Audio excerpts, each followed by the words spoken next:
Hello, my name is Sissy Trinh. I'm the Executive Director of SICA, the Southeast Asian Community Alliance, and we do youth organizing in Chinatown, Lincoln Heights, and Solano Canyon.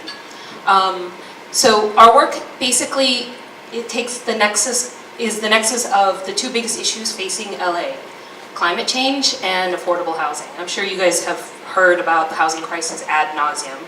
And so one of the biggest drivers of gentrification in our neighborhoods actually is the LA River restoration. How many of you guys know about that? Right.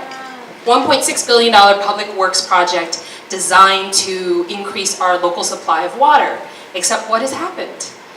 Land values have increased, rent prices have increased, and we're seeing an increase in homelessness that's largely driven by evictions as a result of landlords wanting to replace low-income renters with newer, higher-income renters. And so we were faced with the untenable choice of how do we support a neighborhood, or how do we support a project that's actually going to make our neighborhoods healthier, but at the expense of housing stability and affordability. And so instead of making that choice, we made a different one. And so the choice we made was we created the LA Regional Open Space and Affordable Housing Collaborative. And the idea was there has to be another way. We can't choose clean and healthy communities or affordable communities, and we shouldn't have to.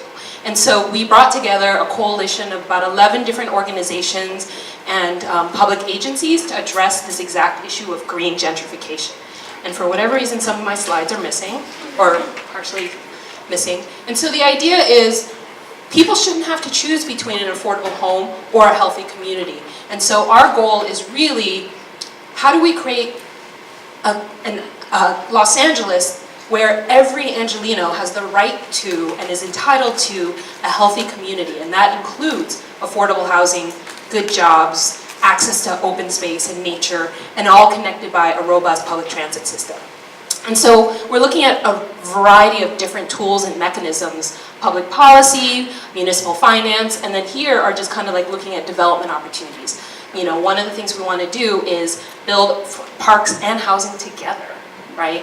And so we're looking at a range of different opportunity sites, right? So from infill development all the way to transformative infrastructure, right? Looking at the whole river as an opportunity. And so the La Rosa kind of goals and values, again, first and foremost, anti-displacement, making sure that low-income communities get to benefit in these kind of green infrastructure projects, right? That they aren't pushed out and that they aren't paying substantially more in rent and driving down the quality of life, right? Having to choose between food and housing or healthcare and housing. And so, looking at all the different tools and mechanisms and then building out the field, because we want to be able to not just build projects ourselves, but be able to replicate it across the region. Because green gentrification isn't limited to us, it's a nationwide phenomenon. And so our work is to kind of make sure that equity is front and center.